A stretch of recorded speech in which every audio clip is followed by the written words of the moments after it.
Film Bodyguard and Assassins ini berlatar belakang pada tahun 1906 di Tiongkok. Pada masa tersebut, pemerintahan Tiongkok masih berbentuk kekaisaran yang bernama Dinasti Qing, dengan seorang permaisuri yang bernama Cixi yang memerintah di balik tirainya. Setelah lebih dari 40 tahun rakyat Tiongkok menderita di bawah kepemimpinan permaisuri Cixi dan para menterinya yang terkenal korup dan tidak mementingkan rakyat, Tiongkok mulai bangkit dari tidurnya. Rakyat Tiongkok daratan, maupun Taiwan, dengan dipimpin beberapa tokoh, mulai melakukan revolusi, demi tercapainya Tiongkok yang modern, dan berdemokrasi. Dan film ini, mengisahkan awal terciptanya revolusi itu sendiri. Menceritakan, tentang pertemuan antara pemimpin kunci revolusi, yang bernama Dr. Sun Yat-sen, dengan 13 anggota Tong Meng Hui lainnya, yang mewakili 13 provinsi di Tiongkok. Pertemuan ini bertujuan untuk merencanakan pemberontakan, atau perlawanan terhadap rezim Dinasti Qing.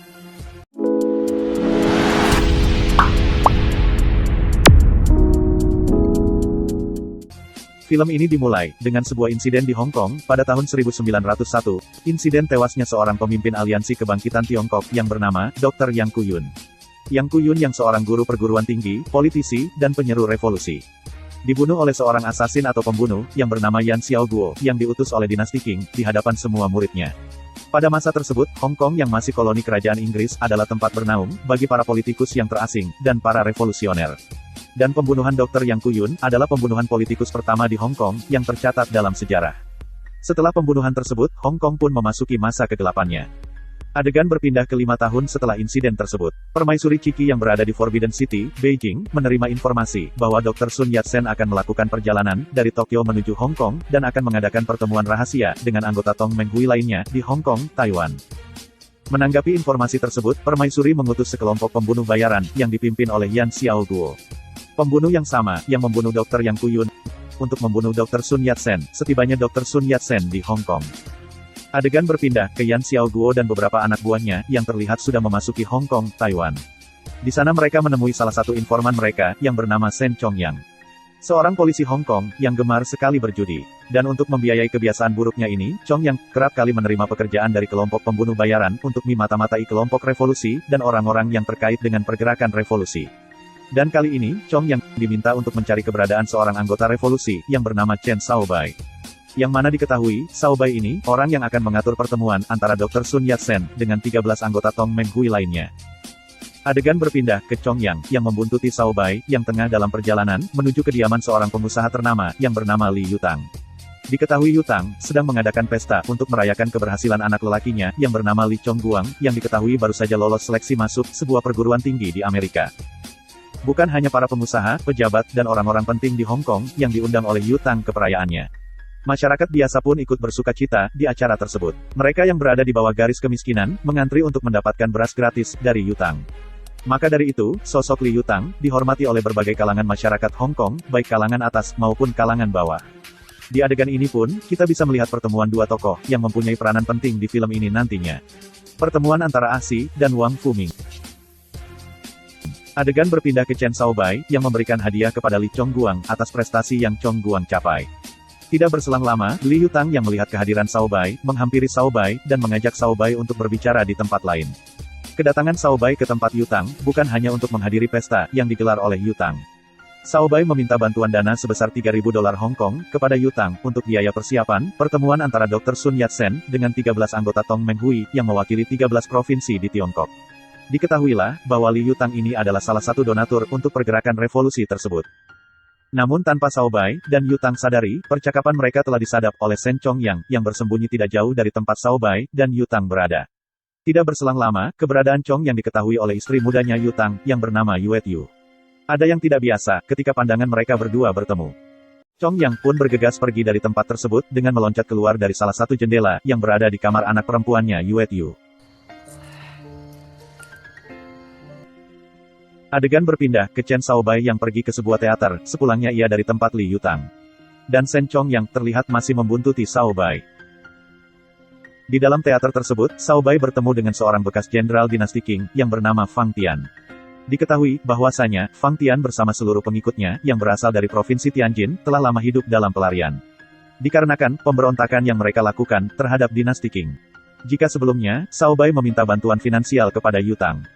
Kali ini Shaobai meminta bantuan pasukan, untuk mengawal kedatangan Dr. Sun Yat-sen, kepada Fang Tian. Meski jumlah pengikut Fang Tian hanya tinggal tersisa 30 orang, Fang Tian menyambut permintaan Xiao Bai dengan sangat antusias. Fang Tian pun langsung mengumumkan hal tersebut kepada seluruh pengikutnya. Namun tidak berselang lama, datang anak perempuan Fang Tian, yang bernama Fang Hong. Fang Hong pun menginterupsi pertemuan tersebut dengan mempertanyakan beberapa hal kepada ayahnya, mulai dari perihal kematian ibunya, sampai ke segala sesuatu yang Fang Tian lakukan, yang membuat semua keluarga berikut pengikut Fang Tian harus hidup dalam pelarian, dan berada jauh dari kampung halaman. Fang Tian pun menjawab semua pertanyaan anaknya itu, dengan satu jawaban. Bahwa semua yang dilakukan Fang Tian, adalah upaya agar semuanya bisa kembali pulang ke Tianjin, dan hidup dengan damai.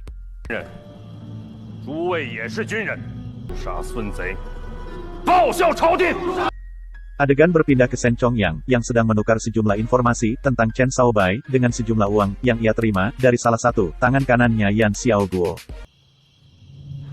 Uang tersebut pun langsung Chongyang habiskan untuk berjudi.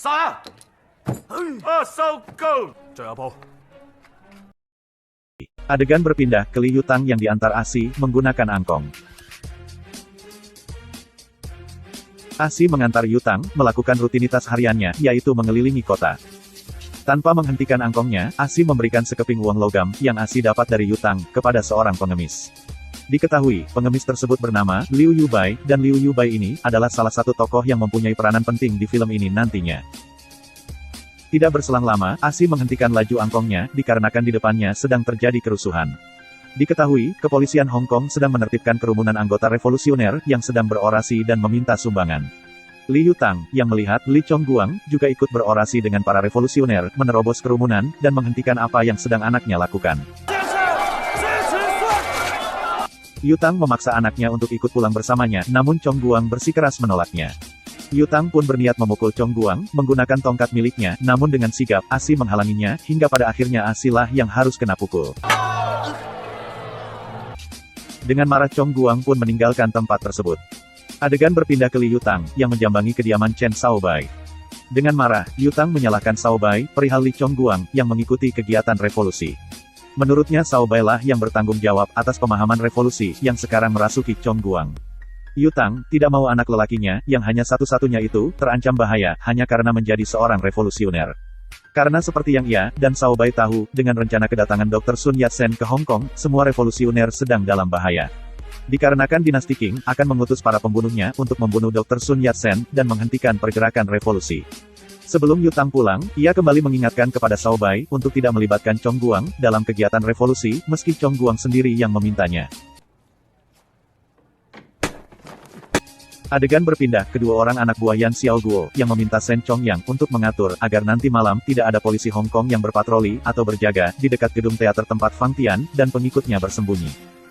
Adegan berpindah, ke Chen Xiaobai, yang menerima telegram, dari informannya, yang berada di dinasti Qing. Isi telegram tersebut, meminta para revolusioner untuk meningkatkan kewaspadaannya, dikarenakan Yan Xiaoguo, dan kelompoknya, sudah berada di Hong Kong. Chen Xiaobai pun bergegas menyampaikan telegram tersebut, kepada Fang Tian. Namun tiba-tiba, kelompok pembunuh Yan Xiaoguo, menerobos masuk ke dalam teater tersebut, dan mulai membantai satu persatu pengikut Fang Tian, yang belum dalam keadaan siap untuk bertempur. Fang Tian pun menyuruh Xiaobai untuk pergi dari tempat ini, lantas, Fang Tian membuat anaknya, Fang Hong jatuh pingsan, dan menyembunyikannya.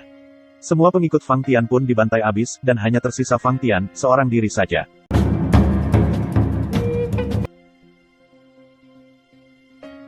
Sementara itu Chen Xiaobai, yang berusaha meloloskan diri dari tempat tersebut, pada akhirnya pun harus tertangkap. Meski ilmu bela diri Fang Tian terbilang cukup tinggi, namun tetap saja Fang Tian kalah jumlah. Fang Tian pun akhirnya harus tewas, di tangan salah satu anak buah Yan Xiaoguo.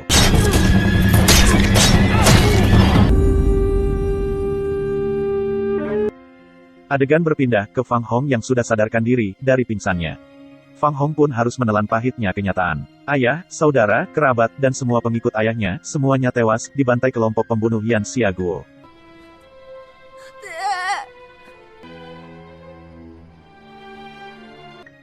Tidak berselang lama, datang Li Yutang, yang diantar oleh Asi, mengecek tempat kejadian pembantaian tersebut.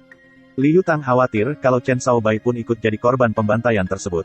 Li Yutang, dan Asi pun mengecek satu persatu jenazah yang ada di sana. Meskipun di antara jenazah-jenazah tersebut tidak ada Chen Xiaobai, tidak membuat kekhawatiran Li Yutang menjadi berkurang.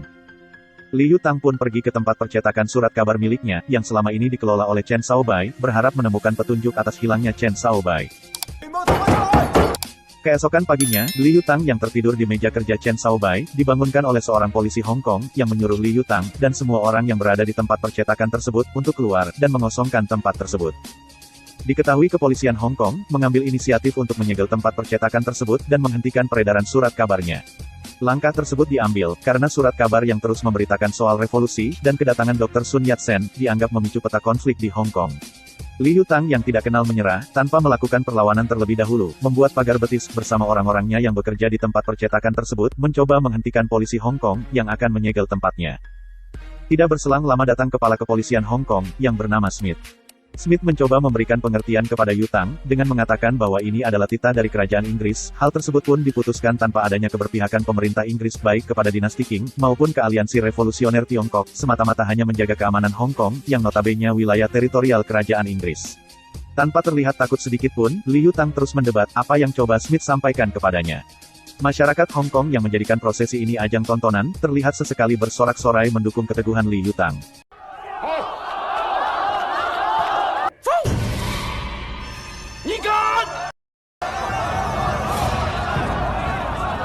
Meski harus melewati pertikaian dengan pihak kepolisian, pada akhirnya Liu Tang berhasil mempertahankan tempat percetakan tersebut. Dengan menghilangnya Chen Shaobai, Liu Tang pun memutuskan untuk memimpin seluruh operasi perlindungan terhadap Dr. Sun Yat-sen, agar Dr. Sun Yat-sen bisa bertemu dengan ke-13 wakil dari 13 provinsi Tiongkok dengan selamat. Hal pertama yang Liu Tang lakukan, adalah meminta bantuan kepada si pengemis Liu Yubai, untuk membantunya melindungi Dr. Sun Yat-sen. Liu Yubai pun mengiyakan permintaan Liu Tang tersebut. Adegan berpindah ke Asi, yang tengah menjahili Wang Fuming. Kedatangan Asi bertamu kepada Wang Fuming, bukan tanpa alasan.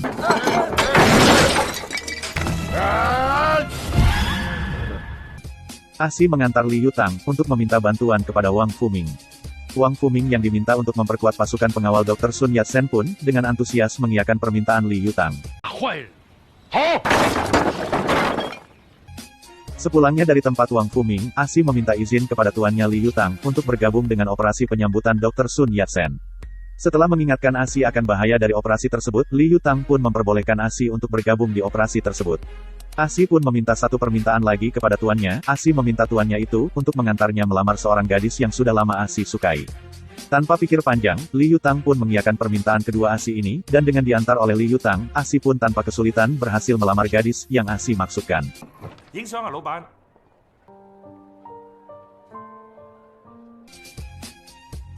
Adegan berpindah ke malam harinya, sebelum makan malam bersama dimulai, Liu Tang berpesan kepada Li Chongguang, agar selama 2 hari ke depan, Li Chongguang tetap berada di rumah, dan tidak pergi keluar. Li Chongguang, yang sudah merubah pandangannya terhadap ayahnya ini, semenjak peristiwa di tempat percetakan, mengiyakan permintaan ayahnya itu. Adegan berpindah ke suatu tempat di mana Chen Shaobai, disekap oleh kelompok pembunuh Yan Xiaoguo. Tidak berselang lama Yan Xiaoguo memasuki tempat tersebut, sambil membawa arak dan makanan kesukaan Chen Shaobai. Lewat percakapan mereka berdua, kita bisa tahu, bahwasanya Yan Xiaoguo adalah bekas muridnya Chen Shaobai. Namun meski seperti itu, terlihat keduanya mempunyai persepsi yang bertolak belakang.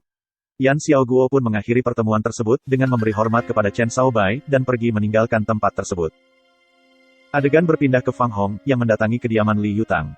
Selain meminta biaya untuk pemakaman ayahnya, dan ke-29 jenazah saudaranya yang lainnya, Fang Hong pun menanyakan perihal keberadaan Chen Shaobai, kepada Liu Tang. Fang Hong ingin meminta kejelasan kepada Shaobai, tentang apa yang sebenarnya mendiang ayah, dan saudara-saudaranya perjuangkan. Setelah menerima penjelasan dari Liu Tang, Fang Hong pun memutuskan, untuk bergabung dalam operasi melindungi Dr. Sun Yat-sen.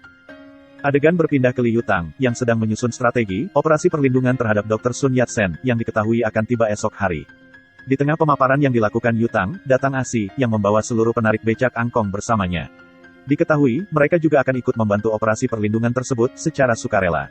Sama halnya dengan aliansi revolusioner Tiongkok, kelompok pembunuh, yang dipimpin Yan Xiaoguo pun, mempersiapkan segala sesuatunya, untuk menjegal rencana aliansi revolusioner Tiongkok, dan membunuh Dr. Sun Yat-sen.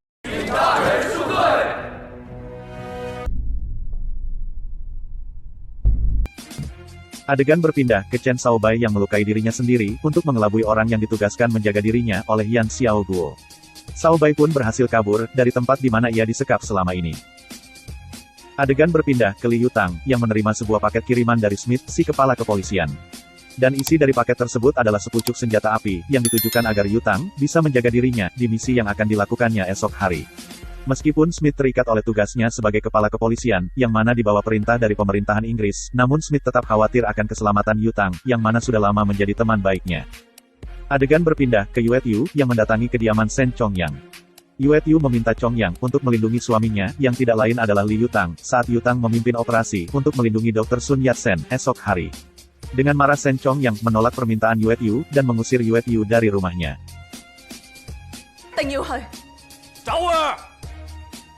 Lewat percakapan mereka berdua selanjutnya, kita bisa tahu, bahwa sebelum menikah dengan Yutang, Yue Tiu adalah istri dari Chongyang.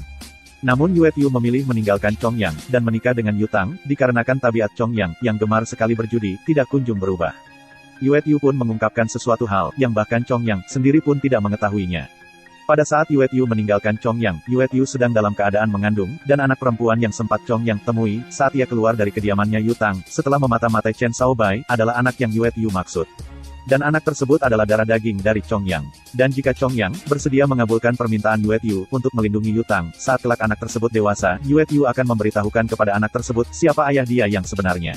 Lewat raut wajah Chongyang, kita bisa tahu bahwasanya hati Chongyang telah tersentuh akan kebenaran tersebut.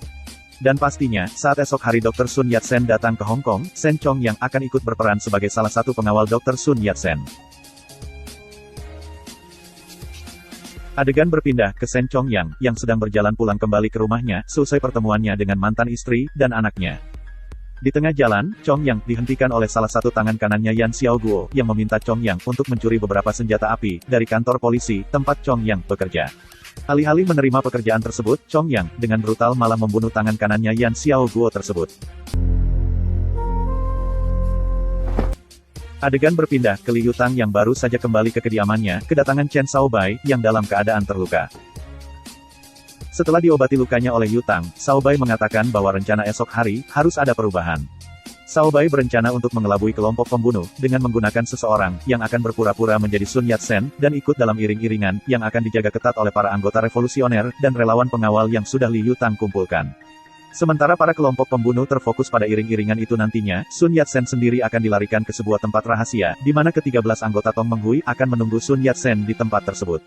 Dan rencana tersebut, hanya akan berhasil, jika orang yang berpura-pura menjadi Sun Yat-sen, adalah seseorang dengan postur tubuh yang sama, dengan Sun Yat-sen, yang tidak lain adalah Li Chongguang. Mendengar hal tersebut, Yutang jelas-jelas tidak menyetujuinya. Yutang pun memberikan senjata api pemberian Smith kepada Shaobai, dan meminta Shaobai untuk mencari orang yang akan menyamar menjadi Sun Yat-sen, dengan cara mengundi di antara relawan saja. Karena Shaobai pernah berjanji kepada Yutang, tidak akan melibatkan Chongguang dalam kegiatan revolusi lagi. Adegan berpindah ke Chen Shaobai, yang sedang memilih orang, yang nantinya akan menyamar menjadi Sun Yat-sen, dengan cara mengundi, dan pesertanya, semua anggota revolusioner, yang terdiri dari mahasiswa, dan anggota redaksi, surat kabar Li Yutang. Dan yang terpilih, secara kebetulan adalah Li Chongguang, yang secara diam-diam, mengikuti acara pemilihan tersebut. Shaobai pun mengatakan, bahwa pengundian harus diulang kembali, karena ia sudah berjanji kepada Li Yutang, tidak akan mengikut sertakan Chongguang. Namun Chongguang bersikeras untuk tetap mengikuti misi tersebut. Chongguang mengatakan apa artinya demokrasi, yang selama ini Shaobai perjuangkan, jika hanya karena ia anaknya Li Yutang, ia mendapatkan perlakuan khusus, dan tidak boleh ikut serta dalam misi berbahaya tersebut, sedangkan yang lainnya, yang bukan siapa-siapa, diperbolehkan ikut serta. Menurut Chongguang, hal tersebut tidak sesuai dengan tujuan revolusi, yang mana bertujuan menyamaratakan semua orang dalam hak dan kedudukan. Dan pada akhirnya, meski dengan berat hati, Shaobai mengizinkan Chongguang untuk berpartisipasi dalam misi tersebut. Adegan berpindah ke malam harinya, diketahui Liu Yubai sedang mempersiapkan dirinya untuk misi esok hari, dengan bercukur dan membersihkan dirinya. Sementara itu, Shen Chongyang lebih memilih mengisi malamnya, dengan mengamati anaknya dari kejauhan. Di lain tempat, terlihat Yan Xiaoguo akhirnya mendapatkan senjata api, dari seorang polisi Hong Kong, yang menukarnya dengan sejumlah uang. Adegan berpindah ke hari di mana kapal feri, yang membawa Dr. Sun Yat-sen, berlabuh di pelabuhan Hong Kong.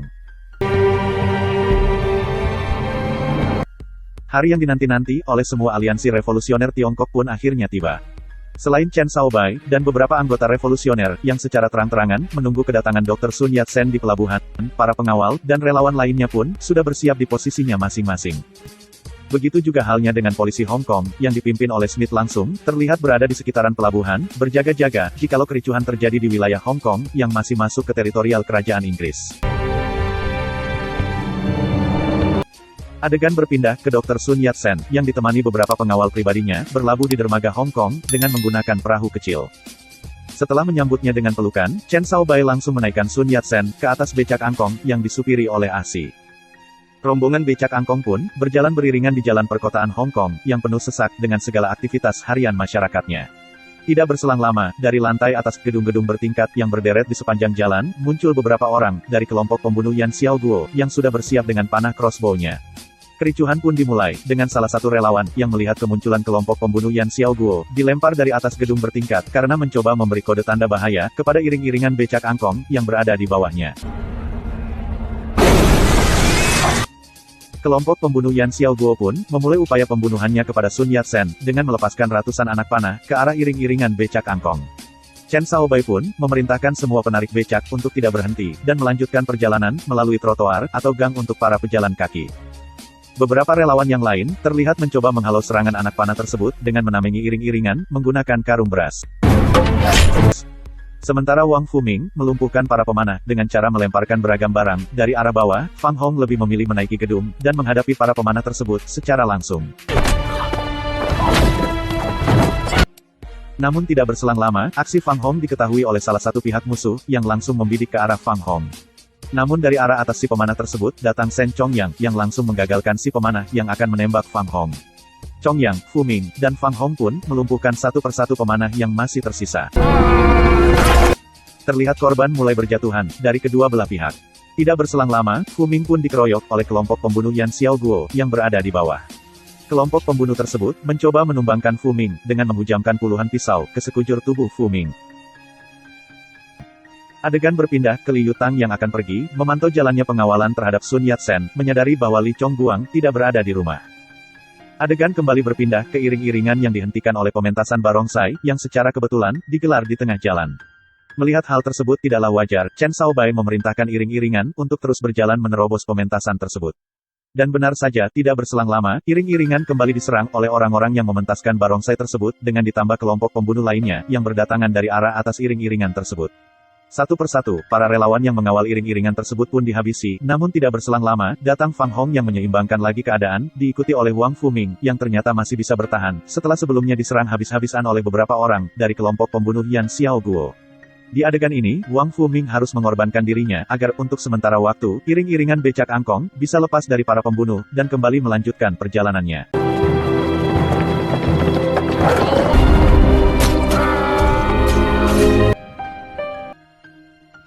Adegan berpindah ke iring-iringan yang sudah sampai di tempat rahasia, tempat di mana ke-13 anggota Tong Meng Hui, yang mewakili 13 provinsi di Tiongkok, bersembunyi, dan menunggu kedatangan Sun Yat-sen. Sun Yat-sen pun dikawal menaiki gedung tersebut. Meski sempat kepergok oleh salah satu pembunuh, yang sudah bersiap, membidik Sun Yat-sen, menggunakan senjata laras panjangnya, namun aksi asasin tersebut, masih bisa digagalkan oleh Shen Chongyang, yang langsung menghabisi pembunuh tersebut.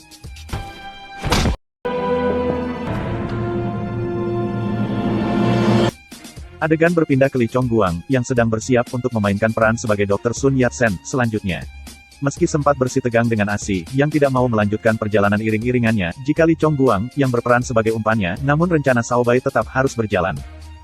Li Chongguang pun, menaiki becak angkong yang disupiri Asi, dan dengan dikawal oleh Shaobai, dan relawan lain, yang masih tersisa, iring-iringan pun kembali berjalan, dengan tujuan perjalanan, ke rumah ibunda dari Dr. Sun Yat-sen, mencoba mengecoh, dan mengalihkan perhatian, para kelompok pembunuh Yan Xiaoguo.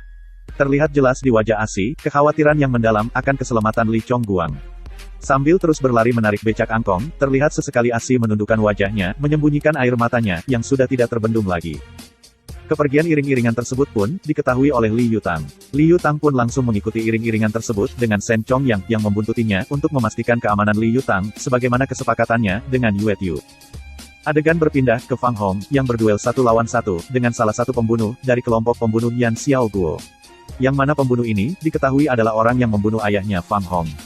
Fang Hong terus mengejar pembunuh ini, sampai ke salah satu tempat, di mana pembunuh ini terlihat sedang mempersiapkan sebuah bom, yang akan dipergunakannya, untuk meledakkan iring-iringan becak angkong, yang sebagaimana para kelompok pembunuh ini tahu, masih membawa Dr. Sun Yat-sen. Dan meski harus mengorbankan nyawanya, Fang Hong berhasil mengagalkan rencana pengeboman tersebut dan sekaligus membalaskan dendam atas kematian ayahnya.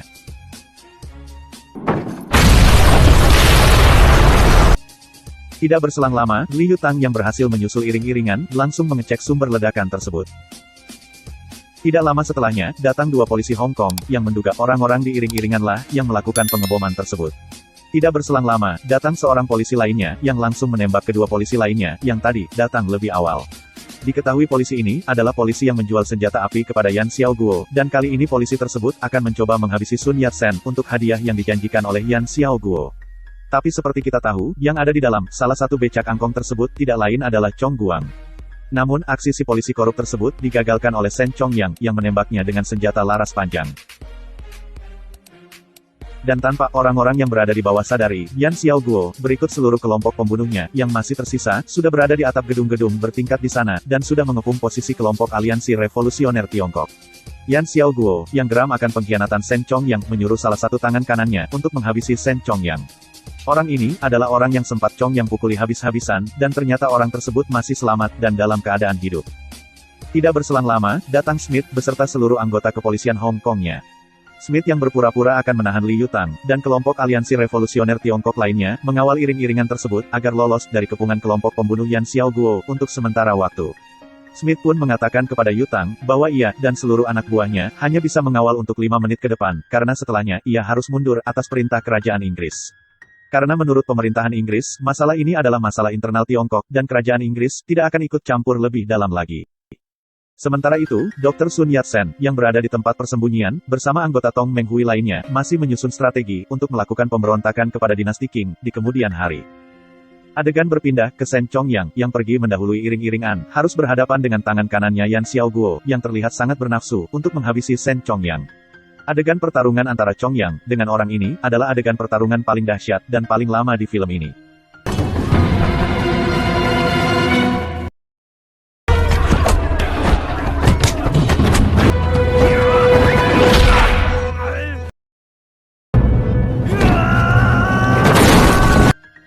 Setelah melalui pertarungan yang panjang, yang membuat baik Shen Chongyang, maupun lawannya babak belur, Chongyang akhirnya menang, dengan menghabisi tangan kanan Yan Xiaoguo ini. Adegan berpindah ke Smith dan anggota kepolisian, yang lainnya, menghentikan pengawalan terhadap iring-iringan aliansi revolusioner Tiongkok, dengan pergi mengambil jalan yang berbeda. Seketika itu juga, para pembunuh, dari kelompok pembunuh Yan Xiaoguo, kembali menampakkan diri mereka, dan perlahan mengikuti iring-iringan tersebut lagi. Asi, yang melihat Liu Yubai sudah bersiap di depan rumahnya Ibunda Sun Yat-sen, memberitahukan hal tersebut kepada Chen Shaobai. Shaobai pun, memerintahkan semua orang, untuk berlari ke belakang Liu Yubai, dan segera menuju ke rumah Ibunda Sun Yat-sen. Sementara kelompok aliansi revolusioner Tiongkok, berdiam diri di rumah Ibunda Sun Yat-sen, Liu Yubai yang seorang diri, akan menghadapi puluhan anggota kelompok pembunuh Yan Xiaoguo, yang akan mencoba memasuki rumah Ibunda Sun Yat-sen. Adegan pertarungan antara Liu Yubai, dengan puluhan anak buah Yan Xiaoguo ini, tidak kalah epik, dibandingkan pertarungan antara Shen Chongyang, dengan tangan kanan Yan Xiaoguo, di adegan sebelumnya.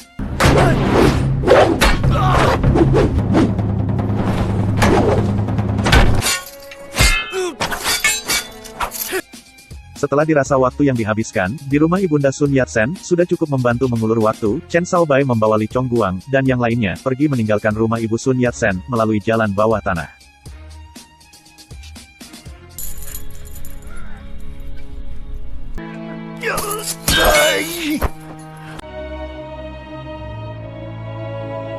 Sementara di luar rumah, Liu Yubai, yang sudah sangat terluka parah, akibat pertarungannya dengan puluhan pembunuh, dari kelompok Yan Xiaoguo, masih harus bertarung dengan Yan Xiaoguo, yang tiba di tempat tersebut. Liu Yubai, memicu amarah Yan Xiaoguo, dengan memotong kepang milik Yan Xiaoguo, menggunakan kipasnya. Liu Yubai, yang sudah tidak mampu lagi, untuk bertarung, pada akhirnya harus mati, di tangan Yan Xiaoguo. Hal ini disaksikan oleh Li Yutang, yang mengintip dari dalam rumah Ibunda Sun Yat-sen. Li Yutang pun, bergegas menyusul Chen Shaobai, dan yang lainnya. Adegan berpindah ke Li Yutang yang berhasil menyusul Chen Shaobai, dan yang lainnya, baru menyadari, bahwa selama ini, Li Chongguang anaknya, ikut dalam iring-iringan tersebut, dan berperan sebagai Sun Yat-sen yang palsu. Meski sempat terjatuh, dan mencederai lututnya sendiri, Li Yutang kembali mengikuti iring-iringan tersebut, dengan berjalan terlatih-tatih. Kepergian iring-iringan, berikut Li Yutang pun, diketahui kembali oleh Yan Xiaoguo. Terlihat Yan Xiaoguo mencoba mencari cara untuk bisa mengejar iring-iringan tersebut dengan lebih cepat. Adegan berpindah ke Shen Chongyang yang menitipkan sebuah boneka kepada Li Yutang untuk diberikan kepada anaknya. Shen Chongyang pun menyuruh Li Yutang untuk bergegas pergi menyusul iring-iringan, sementara dirinya akan mencoba memperlambat Yan Xiaoguo yang terlihat sudah kembali mengejar dengan menggunakan kuda. Shen Chongyang memutuskan untuk menabrakkan dirinya dengan kuda yang ditunggangi oleh Yan Xiaoguo. Shen Chongyang pun tewas seketika itu juga. Shen Chongyang akhirnya menuntaskan kesepakatan yang ia buat dengan Yue Tiu. Kelak jika anaknya sudah dewasa, anaknya akan tahu jika Shen Chongyang adalah ayah kandungnya. Adegan berpindah ke Yan Xiaoguo, yang pada akhirnya bisa menyusul laju dari iring-iringan becak angkong. Yan Xiaoguo pun mulai membantai abis satu persatu relawan yang mengawal iring-iringan tersebut. Sekarang sudah tidak ada lagi relawan maupun pengawal yang mempunyai ilmu bela diri yang mampu mengimbangi kekuatan Yan Xiaoguo. Chen Shaobai pun memutuskan untuk menarik becak yang dinaiki oleh Li Chongguang, dan membawa Chongguang untuk lari dari tempat tersebut, sementara Asi dengan sekuat tenaga, mencoba menghentikan laju dari Yan Xiaoguo. Namun apa daya, usaha Asi, hanya mampu memperlambat Yan Xiaoguo untuk sementara waktu saja. Setelah membunuh Asi, Yan Xiaoguo kembali melanjutkan pengejarannya terhadap Chen Shaobai, dan Li Chongguang, yang ia kira adalah Sun Yat-sen. Adegan berpindah ke Dr. Sun Yat-sen, yang telah menyelesaikan pertemuannya. Dr. Sun Yat-sen pun dilarikan kembali ke dermaga, untuk sesegera mungkin kembali naik ke kapal feri, dan kembali pulang ke Tokyo. Adegan kembali berpindah ke Yan Xiaoguo, yang berhasil menghadang Chen Shaobai, dan Li Chongguang. Meski berulang kali Shaobai mengatakan, bahwa yang di dalam becak angkong, bukanlah Sun Yat-sen, melainkan Li Chongguang, namun tidak membuat Yan Xiaoguo menghentikan langkahnya. Yan Xiaoguo terus mendesak Shaobai, sampai pada akhirnya, Shaobai dan Chongguang terjatuh, dan berguling-guling, menuruni tangga yang berada di belakang mereka. Yan Xiaoguo pun menghampiri becak yang sudah berhenti berguling. Dengan menggunakan kayu pegangan tarikan becak, Yan Xiaoguo menusuk-menusuk becak angkong tersebut, tanpa membuka terlebih dahulu tirai yang menutupinya. Chen Shaobai mencoba menghentikan Yan Xiaoguo, dengan melepaskan tembakan ke arah Yan Xiaoguo, namun Shaobai tidak bisa membidik dengan benar, dikarenakan kacamata minusnya terlepas, saat Shaobai jatuh terguling sebelumnya. Meski pada akhirnya, Shaobai bisa menghabisi Yan Xiaoguo, namun semuanya sudah terlambat, dikarenakan Li Chongguang sudah terlanjur tewas oleh Yan Xiaoguo. Tidak berselang lama, datang Li Yutang ke tempat tersebut. Yutang menghampiri ke arah becak angkong, tempat di mana anaknya sudah terbaring tidak bernyawa. Tidak ada yang bisa Yutang lakukan lagi, selain meratapi pengorbanan besar yang dilakukan oleh anaknya itu. Film Bodyguard and Assassins pun diakhiri, dengan Dr. Sun Yat-sen, yang sedang berdiri di dermaga, dengan mata yang berkaca-kaca. Meski tidak mengetahui secara langsung, rentetan kejadian yang terjadi, saat dirinya melangsungkan pertemuan, dengan ke-13 anggota Tong Meng Hui yang lainnya, tapi Dr. Sun Yat-sen yakin, pengorbanan yang dilakukan para revolusioner untuk melindunginya, bukanlah pengorbanan yang kecil. Pada tahun-tahun selanjutnya, aliansi revolusioner Tiongkok pun, berhasil menumbangkan tirani dinasti Qing, dan pada akhirnya, Tiongkok berubah menjadi republik, dengan Sun Yat-sen, yang menjabat sebagai presiden sementaranya.